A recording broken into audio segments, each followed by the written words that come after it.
Ladies and gentlemen, there will be a slight delay to the start of the performance. Please remain in your seats. Thank you. السيدات والسادة، يؤسفنا إعلامكم بأنه سيكون لدينا تأخير بسيط على بداية العرض. الرجاء البقاء في مقاعدكم. وشكراً.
Ladies and gentlemen, welcome to Dubai Opera. Please note you must wear your face mask at all times whilst at Dubai Opera, including during the performance, ensuring that your nose and mouth are covered. You will be asked to leave if you are not wearing your face mask correctly. Please also maintain social distancing at all times, especially when entering and exiting the auditorium and at the foyer bars during the intermission. At the end of the performance, please remain in your seats. Ushers will guide you out of the auditorium in sections to prevent queues and to ensure social distancing at the exits. Your safety is our priority. Thank you and enjoy the show. السيدات والسادة، مرحبا بكم في دبي أوبرا. يرجى العلم أنه يجب ارتداء قناع الوجه طوال الوقت أثناء تواجدكم في دبي أوبرا، بما في ذلك فترة العرض، والتأكد من تغطية الفم والأنف.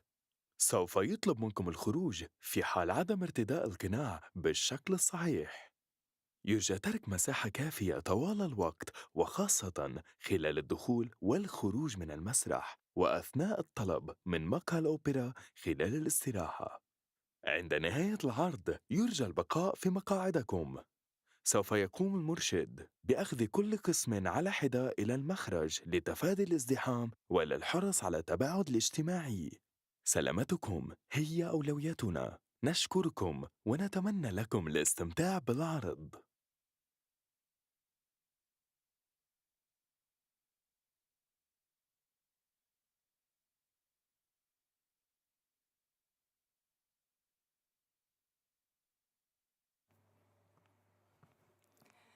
Ladies and gentlemen, welcome to Dubai Opera House. It's great to see so many of you here today.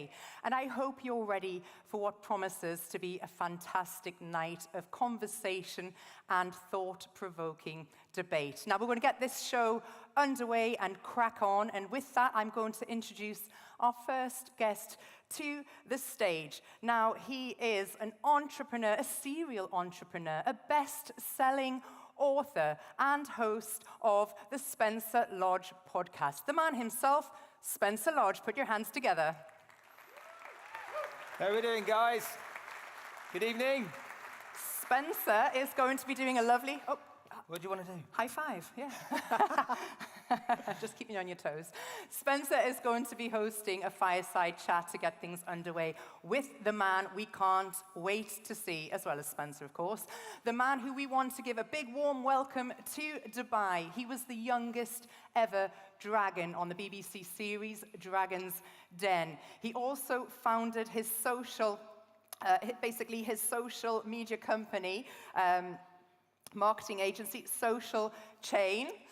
And of course, he has the #1 podcast in Europe, The Diary of a CEO, that is on Spotify. So can you, ladies and gentlemen, please give him a big round of applause as we welcome Stephen Bartlett to the stage.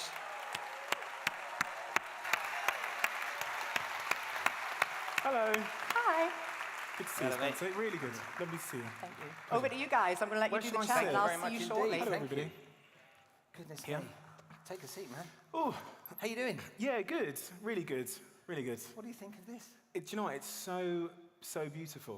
It's such a beautiful theatre, and I really want to come back here and do more stuff. I was taking loads of photos before I came on of the theatre because it's so beautiful. Yeah. You've seen your fair share of theatres recently as well, haven't you? I finished my. You've seen your fair share of Yeah, theatres. I'm actually in the middle of a tour at the moment. So we have a 100-person cast. We have a 40. I won't give it all away because we're going to bring it to Dubai in September. A 40-person gospel choir, a big production with a big band, and we're touring up and down the UK at the moment. We did 3 nights at the London Palladium, and it's this fusion of expression and mediums that you've probably never encountered in your life. A house gospel choir, video, spoken word, a band, all to try and deliver home a message about life and truth and business and everything to you. So it catches people off guard when they see it, because when you think of a live podcast, you expect someone flicking through a presentation, but it's very, very different. And the reason why I did it that way is probably going to come out tonight in our conversation, which is my sort of deep belief that we should all try our best to resist our labels. And I see labels as you could call it convention, but really, whenever we do anything in our lives, when I left my company, Social Chain, when it was worth 500 million or whatever it was at the time, the tempting thing to do was to spend my life as a social media CEO. Yeah. And having studied what happens when people get too caught up in identifying with their last accomplishment, I made the decision that I was going to try and pursue every facet of Stephen Bartlett. So I became a DJ. I love musicals and theatre, so the show is basically somewhere between a musical and theatre. I became the creative director of the biggest psychedelics company in the world, worth $3 billion, and I'm pursuing all of my interests without labels. And it's really, really sort of worked out for me. Yeah. The creativity behind the Diary of CEO Live, though. I mean, Yeah. that to me, well, I've asked you this already, haven't I? But we should share it with the audience. I'm like, where do you come up with an idea like that from, you know? Was there a team of people that were in there giving you, you know, inspiration and ideas? Or did you just think it through and say, I want to do something different? Well, this is like a principle of my life. So whenever you're faced with solving a problem, and Elon Musk talks about this a lot, what people tend to do is they reason from convention. So they look at the way that it's been done before, and then they sometimes just put a spin on that. So a live podcast, I wanted to do a live podcast, so the obvious thing to do, and the easiest thing to do in terms of thinking energy, was to sit on a stage like this and interview someone. That's the safest thing to do, but then the returns of doing the conventional safe thing are incredibly low. No one's going to leave this and go, that was, you know, unbelievable if that's the format that I chose. Or you can reason from first principles. And reasoning from first principles, which is what Elon Musk says is the root cause of all of his innovation, says, okay, let's start from the things we know to be true. And that's how I start when I'm thinking about building companies or putting on a show. I look at the things that I know to be true. And one of the things I know to be true, which I think is true for pretty much everyone here, is that music is an unbelievable medium to deliver an emotional message. We all say, yes, that's true. Okay. Spoken word, as well, is an unbelievable medium to deliver a message. So does it make sense to combine the two? When you listen to Adele sing, there's a voice in your head that's adding meaning to it. You're saying, oh, well, my heartbreak, the person I love. And so you're basically doing this spoken word piece in your head to make the music mean something to you that makes you cry. And so what my show does is I use my words to tee up the meaning of the music, then the music comes in, and it hits you, and we had people sobbing, like not just one or two. When I look at the front row of the show, a lot of people on the front row are crying. I'm crying on stage. The first show we did at London Palladium, I'm sobbing from both eyes. And then you have this additional medium, which is visual, which adds another layer to it. And that's what created the Diary of a CEO Live show, was me reasoning up from those principles. And then you have this new thing. And you can do that in your life, you can do that in your companies. As Elon says, it requires so much more mental energy to innovate. To go through that, it's also kind of risky because there's no blueprint. So people don't do it. When they start a company, they look at it and go, how do you start a company? Well, people arrive at 9 a.m. and then they leave at 5. So that's what I'll do. It's safer, but it doesn't necessarily mean it's a better solution. It's definitely not a solution designed for 2022. And this is why going to that extra effort to understand what your first principles are, the base truths you know. One that really helped my company when I started Social Chain in 2014 was I didn't study business. So I wasn't polluted by convention. So when it came to trying to figure out how to get predominantly young people, because I was in the social media industry, to come and work at my business and to stay and not quit, I reasoned from first principles. Well, young people live in the Instagram generation now, and they're basically going to be looking at this glass screen and comparing their experience of work to all of their friends, something you couldn't do 30 years ago. So we've now got to compete in order to retain young talent with the entire world in terms of company culture. So if you came to my office in Manchester, which was our big headquarters where we had about 300 people, it was designed by the employees. There's a 100-meter jungle where you can go and relax and meditate. The working hours were up to you. You decide. We had a policy where you could leave work and go and travel the world and come back to your job. Completely redesigned from the ground up to attract a completely different generation. And you can tell by the kind of creation of that someone did first principle reasoning in 2020, 14 when we started, because they created a solution that was designed for now. Had I not done that, I would have said, if you're 10 minutes late, you've got a disciplinary. I'm going to give you no freedom. This is kind of how work used to be and offices used to be. You're going to have to wear a uniform. At Social Chain, you wear whatever the fuck you want. Sorry, I shouldn't swear. You wear whatever you want, right? At Social Chain, there's also no hierarchy. So if you didn't know me, you would have no idea that I was the CEO. I wore a cap. I sat next to an intern and someone that had been there 1 year. I didn't have a big glass box office. The holiday rules that I had were the same for an intern on their first day. And we'd kind of flattened the hierarchy because, again, reasoning from first principles, that's clearly what that generation wanted in order to achieve my objective, which was to hire the best people and retain the best talent. You can do this in every area of your life. You can do it in your relationships. I'm going to give you one example from my romantic relationships. Convention in society says that you have to have, for example, you have to live together, you have to sleep in the same bed at night, and it has a bunch of other things, like Valentine's Day has to look like this. With me and my partner, what we did was we actually like having our own space. So when we go on holiday, this sounds crazy, I have my own room, my own bedroom, she has her own bedroom, we share the bed when we go to sleep and stuff, but I want to have my own space and she wants to have hers. Convention will come into your mind and say, that means he doesn't love me. Yeah.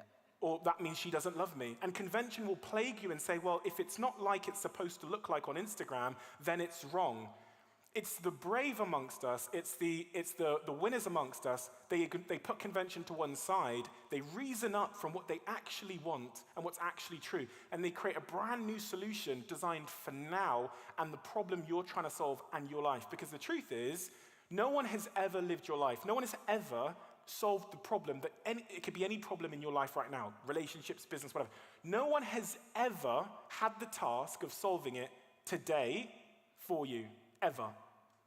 So, and the payoff, when you zoom out, of going to that extra effort to reason from first principles is unbelievable. It's the difference between success and failure.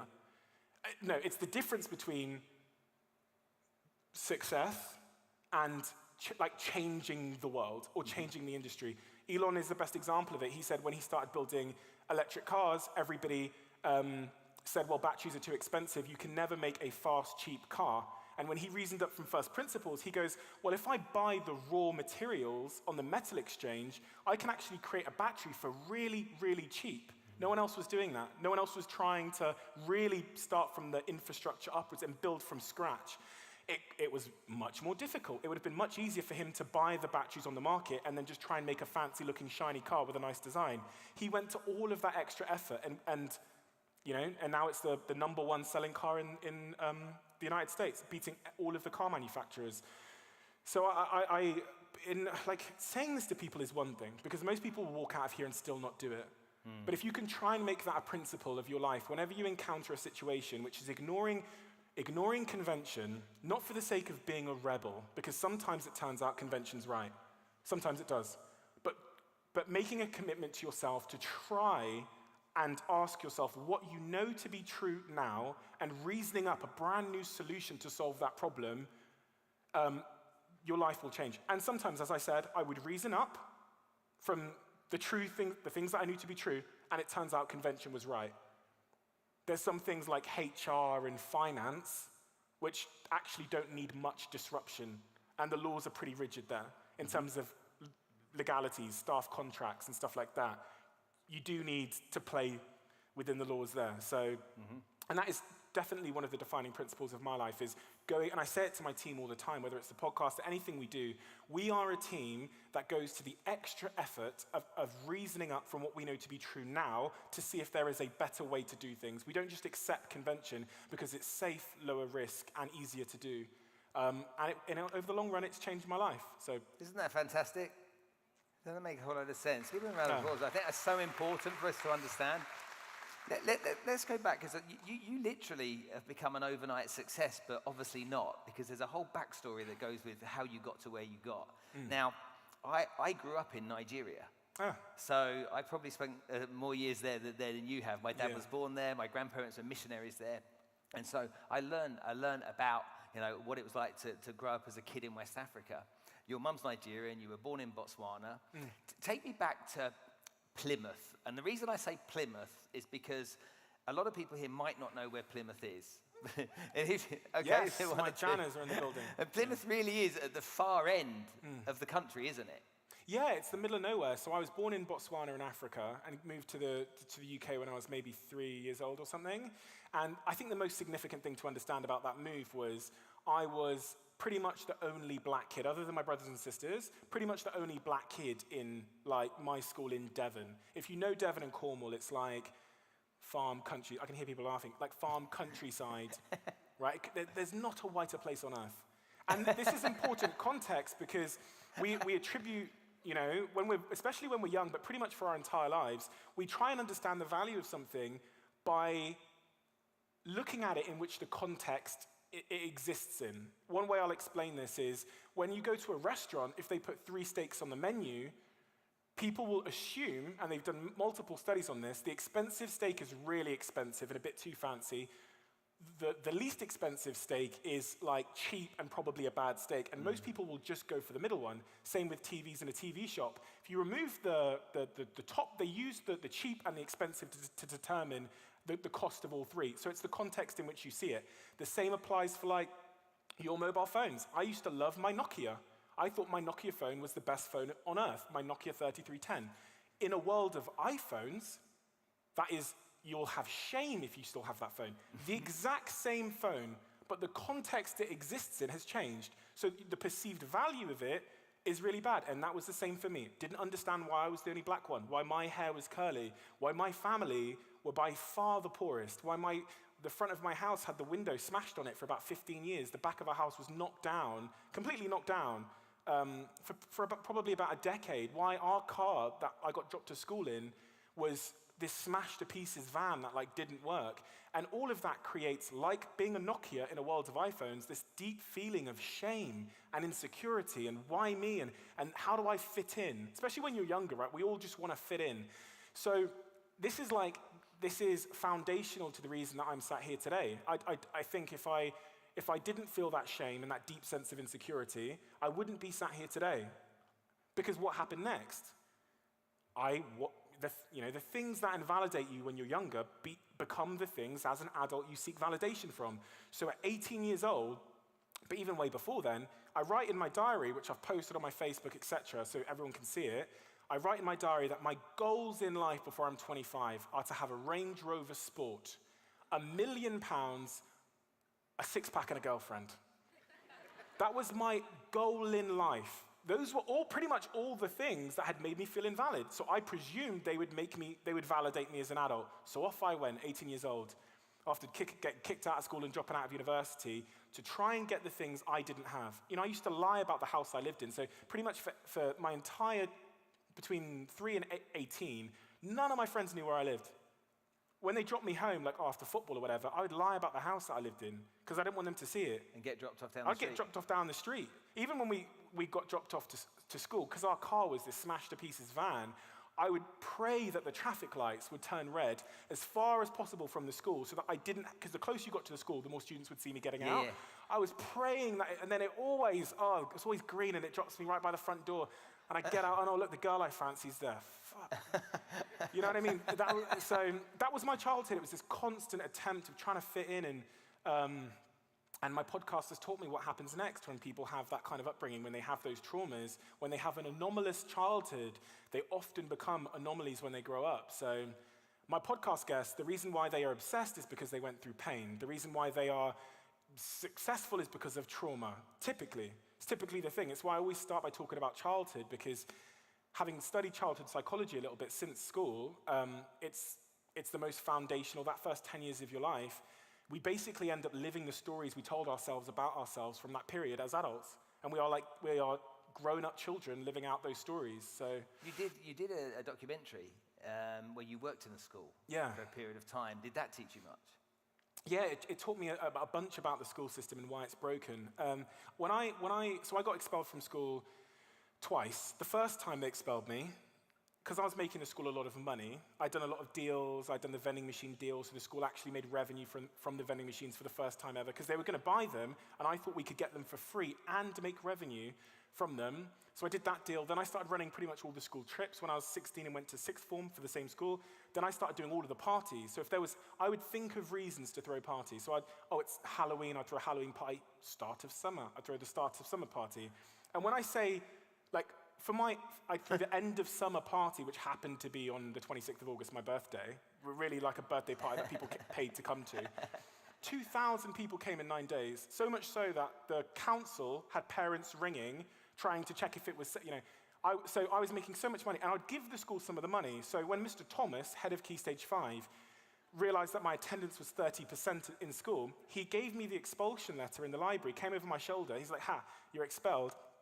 I took the letter to the guy, Mr. Sprenkle, who I'd been given the money to, and I gave him the letter. I said, I'm expelled. And he goes, no, you're not. And I'll never forget what he said to me, because I've been back to the school twice to speak, and I tell the story in a roundabout way to kind of protect him. He says, you're my Harry Potter. I'm going to keep you under the stairs because you make the school a lot of money. And I was unexpelled. I carried on with my poor attendance. I'm a very nice guy. Like, I was never like the kid swearing or throwing chairs. Very, very nice, respectful. My parents raised me to be very respectful to adults, but I just have never been good at doing things I don't want to do. And this is a trend throughout my life. If I try something and I don't want to do it, regardless of the fact that I might not have a plan B, I will quit. And I talk about this a lot, right? Being a good quitter. But anyway, so in the last month of school, I guess they'd kicked me off the prom, they'd kicked me out of the football team, then they expelled me. So they said, go home, don't come back, and I had to do my exams from home. But at that point, obviously, I had no more revenue. I was probably going to make the school. So it was more. What does your mum say to you when you're expelled? She didn't know. My parents didn't know. I had the conversation with my dad last week. I said, Dad, by the way, the GCSE results that I gave you weren't the actual results. I scanned it and redid them because I said to him last week, he came to my show at the London Palladium. I'm like 29 now. I said, Dad, by the way, that I literally said to him in the car after the show, I was like, that slip you have of my GCSE results, I was like, so by the time I was about 10 years old, both my mum and my dad, because I was the youngest of 4 kids, had done the thing which I think a lot of parents do, the rules for my oldest sister were tough. Like, if she was home 10 minutes late, big deal.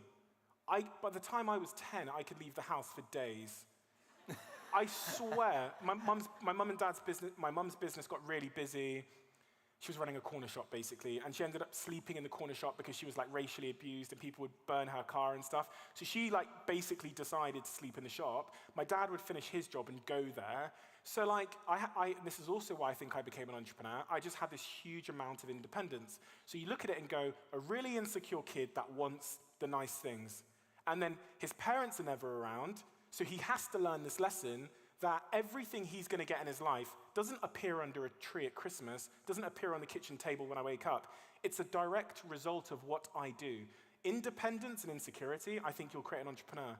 And I learned that at a very young age. I would start selling stuff. I sold cigarettes by the crate load from Nigeria, by the crate load. I would sell them in bin bags. Like, I'd sell you a bin. I was selling anything. I was doing whatever I could to make money. This is why I started the parties, the vending machine stuff.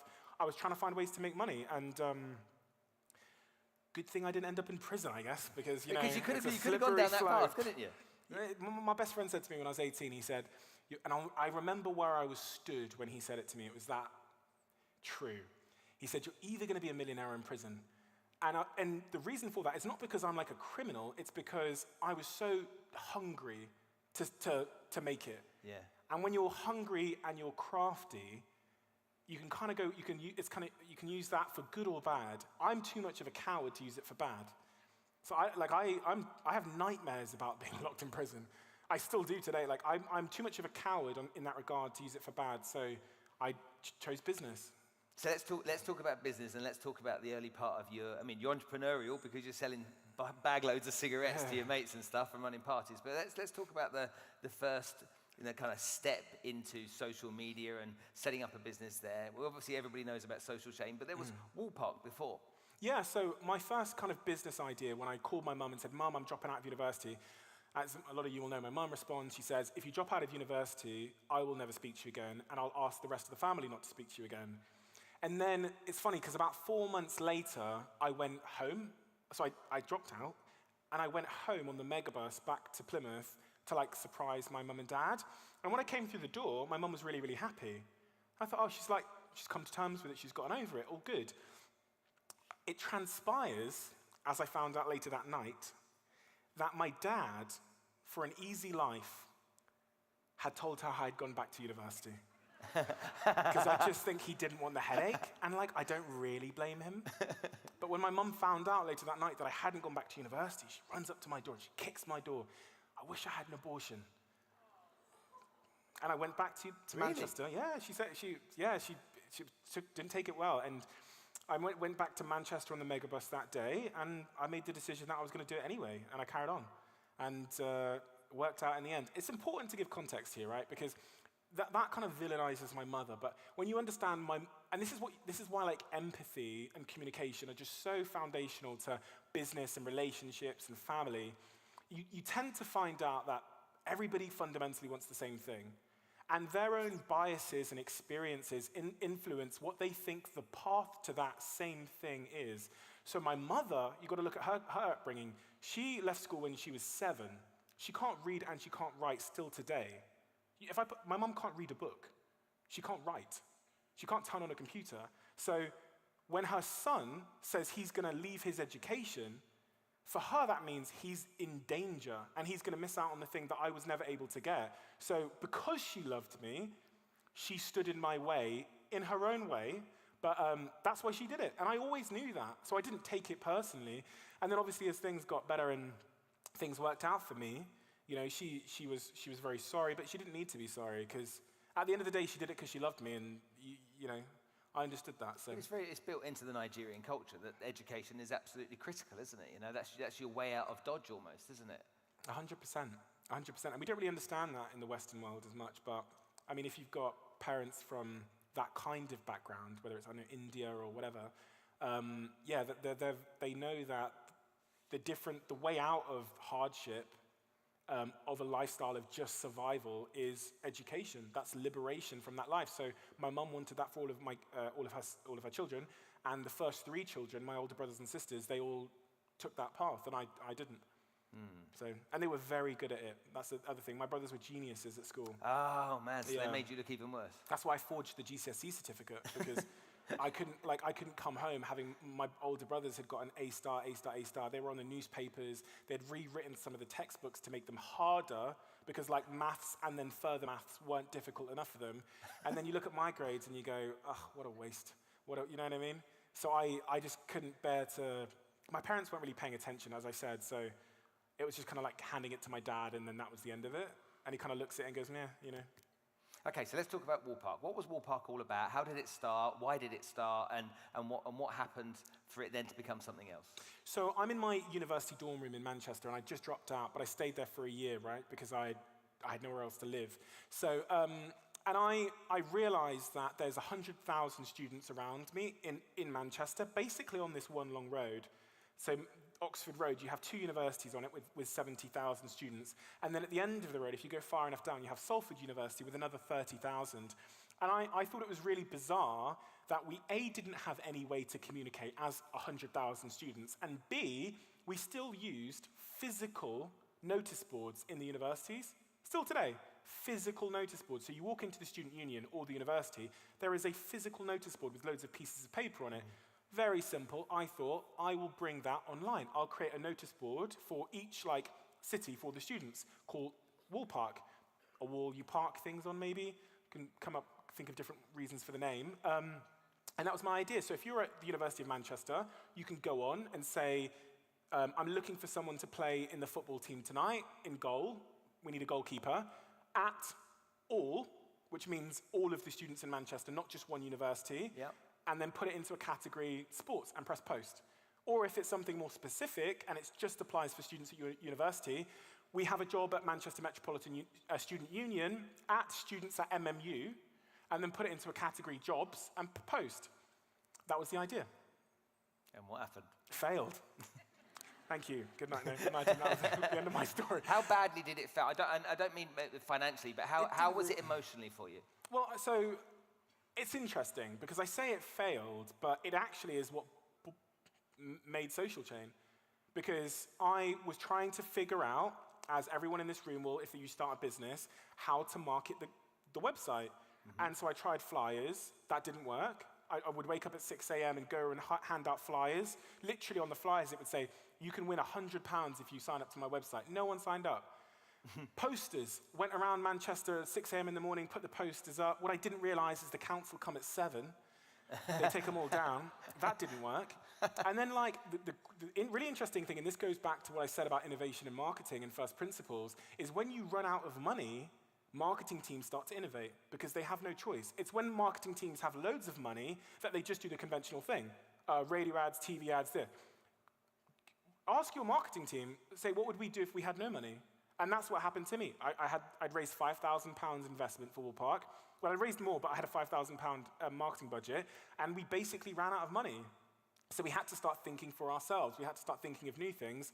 And at the time, I remember seeing a satirical, sarcastic Facebook group that said, things Manchester students don't say. And it's very simple. It just posted things that Manchester students would never say. So for example, there was this like big piano in the student union. So it'd post something like, I absolutely love, I'm so glad the university spent money on that piano instead of improving the quality of the courses. It'd be like, sarcastic. This page got 8,000 followers. And I thought to myself, I wonder what would happen if I posted Wool Park on that page. So I messaged the guy that ran it, and I told him to meet me in the middle of Manchester. I gave him £50, and he gave me the page. I posted Wool Park on it, and people came to the website. So in my very and this sounds so obvious now because the world changed. But think about the fact that I then managed to get an additional 50 million followers for about 10 grand. I would go to, because no one valued social media back then, I would go to a kid that had a Twitter page with 1.5 million fitness fans on it. He also had a food page with 7 million Instagram followers, and I basically got the page for free by giving him a job. Because back then, and people hear me say this in 2022, they think I'm some like the Tinder swindler or something. Like I was like ripping people off. No, £1,000 for a social media page with 3 million followers was unbelievable back then. I was paying people, but the opportunity wasn't obvious. So I went around the world at 20 years old, at the time trying to build as many student social media pages as I could to advertise Wool Park. I eventually realized that my hypothesis about Wool Park was wrong, and I decided just to focus on the social media thing. And then at 20 years old, I literally tried to round up every young person that had built a big social media page. Pay you what a doctor gets paid, and I'm gonna own the Harry Potter page that you've started, and you're gonna be able to carry on doing that full time in our company. Unbelievable deal. Yeah. And that's basically how Social Chain started, a chain of social media pages. Talk to me about a few issues that I see with Social Chain. You were a boss very young, in charge of a company that was growing. And so you didn't have years of experience in life to understand what necessarily you needed to do. Were you winging it? Did you take courses in leadership? What was going on there? Definitely winging it, and not always well, in hindsight.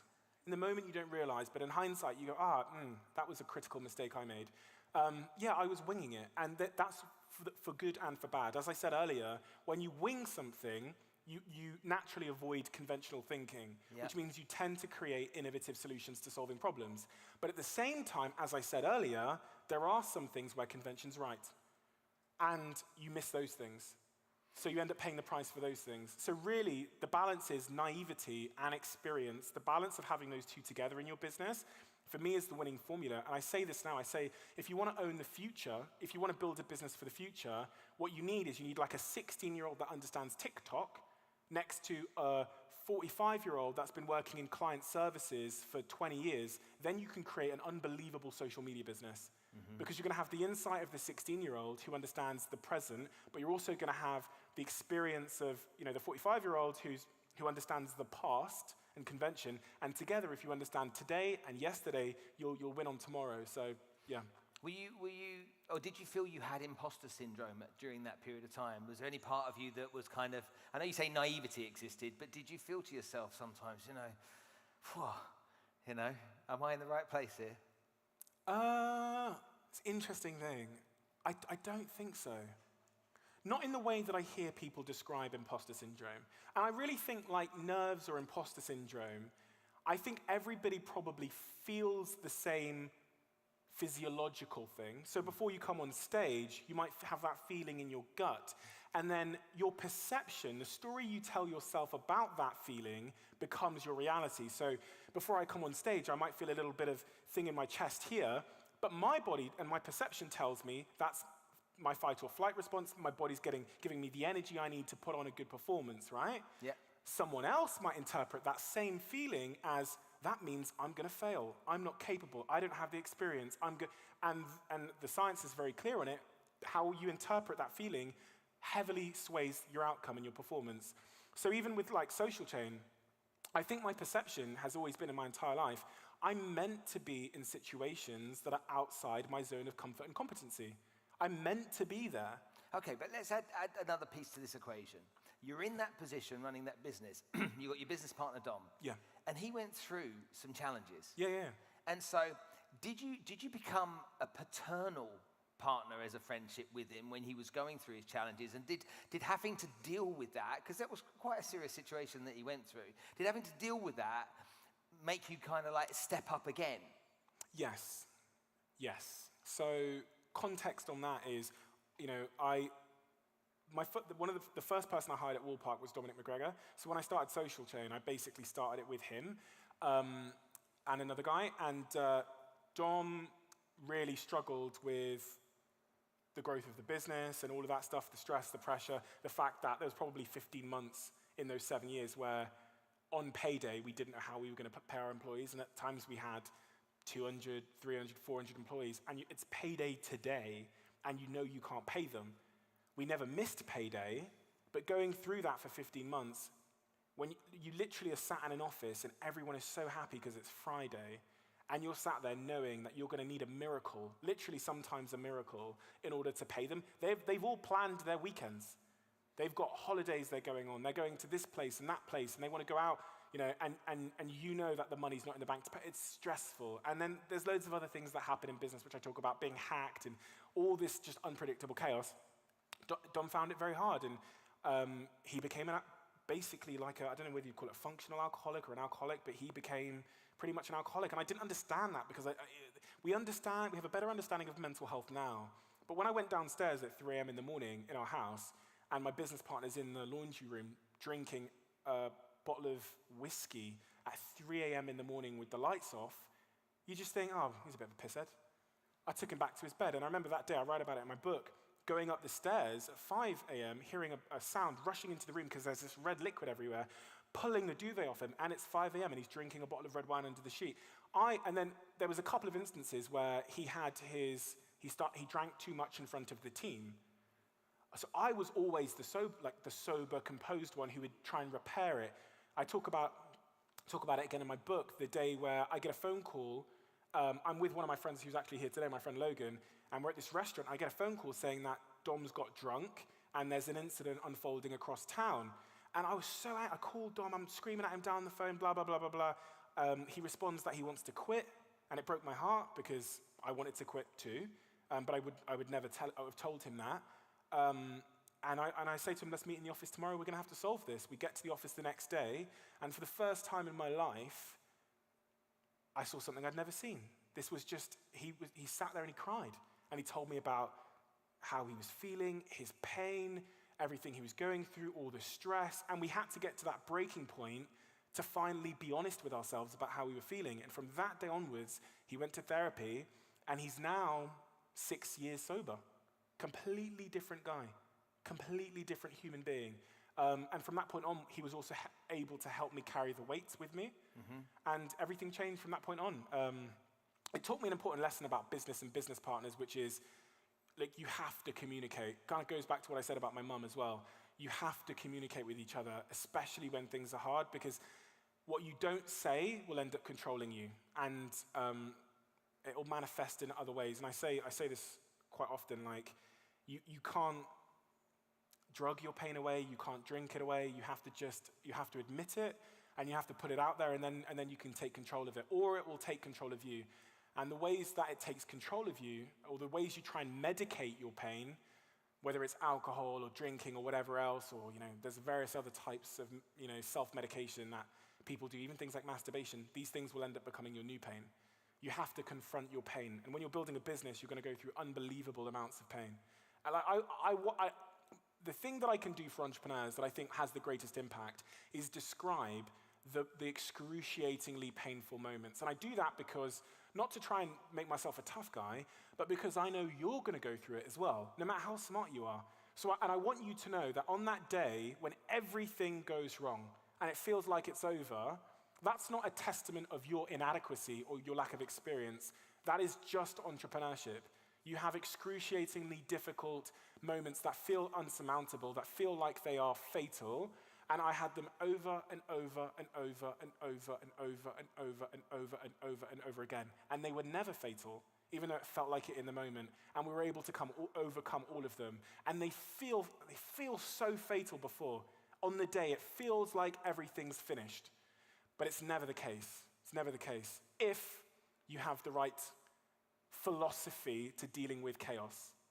I grew up in a world where men's mental health wasn't a thing.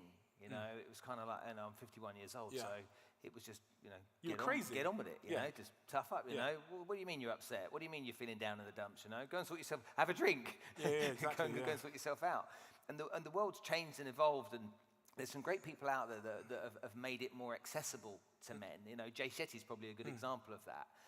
When you understand the challenges that men have with mental health and the way you position yourself in the public eye, do you think you've become a bit of a talisman to give us a bit of hope? I have a responsibility to myself, which ends up being service to others. And the responsibility I have to myself is to be honest. Jordan Peterson talked a lot about this on my podcast. He basically said it's like the most important thing you can do for yourself. And when I look at like what I'm telling you today, all the stories I've told you today, when I look at how I live my life, how I do my podcast, how I treat people, the most important thing is being honest to myself. And I've seen the consequences of when people aren't truly honest with themselves. It usually looks like a midlife crisis. They end up becoming a lawyer because their mum told them that law was success. They get 20 years down the line and they realize that they absolutely hate law. They hate this city. The relationship they tolerated, and that's a horrible word, tolerate, the relationship they tolerated, they did that because they felt like they had to, and then they have this like existential midlife crisis moment. If you want to avoid that in your career, in your love life, in whatever, in your sexuality, which is a big one, when people aren't true to themselves in their sexuality, the suicide rates go up. Any marginalized community where people are forced to live outside of themselves, where they're forced to wear a mask for a long period of time. My guests on my podcasts that wore a mask or tried to be someone or had to be a TV presenter, so they had to be happy every day, they all end up the same way, depressed. And having seen this and having realized that, like, I remember reading this philosophy book, this Swedish philosophy book, and it's 200 years ago it was written, and it says if you succeed in basically faking your life and faking not being true to yourself, you will fall into despair because you've abandoned yourself. If you fail in trying to be somebody else, you'll also fall into despair because you failed at abandoning yourself. So the philosopher said the only way to find joy is to be who you are. And it's a central thing in my life. So what I was saying in response to your question is, my responsibility is to tell you everything, right? That's my responsibility to me, to make sure I don't have a midlife crisis, I don't become someone in the public eye who I can't maintain. You don't ever think I'm some good guy that has perfect morals and that's this person of perfection, so I never have to try and live a life up to that standard. My obligation is to be me every day. And it just so happens there's not enough of that. There's not enough people saying, these are my skeletons. I was unbelievably lonely because I was obsessed with money and I was insecure and I was full of shame and I had race issues. I relaxed my hair because I wanted to be white. There's no one saying these things. So in service to myself, I'm doing a service to so many others because it just so happens that those things that I'm sharing are in low supply on Instagram. You don't get a lot of likes for sharing that kind of thing. But they're in high demand because it is the true nature of like everyone's life here. Mm-hmm. So the truth, the authenticity is in such short supply in the world, but it's in such high demand because it's actually the thing that you resonate most with. If I sit here and go, put up a picture of my car, and I don't even have a car, but put up a picture of like a Rolex and a car, like none of you are going to relate to that. That's not the 99% of your lives that you deal with when you're at home in bed eating a pot noodle. The 99% of your lives is like insecurity and shame and doubt and these kinds of things. So just to conclude, in service to myself, talking about mental health or whatever else, it just so happens you do a huge service to everybody else. So it's win-win. Okay, let's talk about heroes quickly. Heroes? We have people that are heroes to us and inspirational people. And I saw you recently post about the passing of Jamal Edwards, 31 years old. Yeah. Tell me, what did Jamal mean to you? yeah, when I was that 18-year-old kid living in Moss Side, like the rough area in Manchester, science has shown that the most powerful role models to anybody are those that we can relate to. So if they're the same gender as you, if they look like you, if they've come from where you come from, it's a significantly more powerful role model, more relatable than any other. And Jamal was a kid that didn't really have an education. He was a black kid, and he'd built this big business worth millions. And honestly, in the UK, he was the only one. So at 18 years old, I'm like stalking this guy on the internet. I'm like joining little Skype groups that he says he's going to be in to try and ask him a question. I'm spending the last money I have to try and buy his book. I'm following him and stalking him on social media. I see that Google Chrome ad we all saw 10 years ago showing this young black guy that had built this big YouTube business. And he was, in many respects, the proof that I could too. He was the evidence that that my big dreams weren't fantasy. And so, yeah, he was just this big role model for me. And then obviously in later years we got to meet. He came on my podcast, we became friends. I spoke to him a week before he died. And I'm so glad that, so 2 weeks before Jamal passed away, I did Loose Women, the TV show. Uh-huh. Everybody know Loose Women? You know Loose Women? You don't know it. Basically, The guy in the front, no idea. 4 women sit on a panel and they just talk about whatever's like culturally relevant. Jamal's mother is one of the panelists on Loose Women. And I thought, you know what? I've thanked Jamal a million times for the inspiration he gave me. Because I'm doing Loose Women, I get a chance to thank his mother. So I get to the studio at Loose Women and I'm looking through the hallways trying to find her, Brenda. And it turns out that was the only day she wasn't in because of like COVID and stuff. So the last message I'd sent to Jamal was, hey bro, I went and did Loose Women today, and I searched the halls for your mother because I want to thank her for all the inspiration you gave me in my life, for raising a child that gave me so much inspiration. And see, he was like, oh, thank you so much. He texted Brenda with that message, and then she replied, and he sent me the screenshot. And then a couple of days later, he was gone. And I just couldn't believe it. I couldn't believe it. So it's such a strange concept that someone so young, and it sounds like a strange thing to say, but the reason why you saw the reaction online to Jamal that you did was because he was the nicest, most humble person I've ever encountered that is a success. He definitely dealt with imposter syndrome because he said he did. He said publicly he did. He was just, to every single person he encountered, you couldn't believe how nice he was. How humble, how gracious, how willing to help you. The type of guy that would walk away and you know he's saying good things about you. Never jealous, never ever. And it's funny because one of his best friends came to my show at the London Palladium last week, and he walks up to me and goes, now you've got to carry on.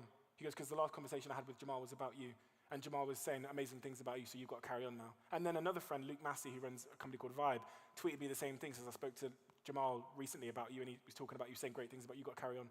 And that's the thing that, like, for me, Jamal lives on. He lives on as this reminder that when you encounter people in your life, you like treat them always how you want to be treated, but with such grace and class and kindness. Because that's his success is one thing.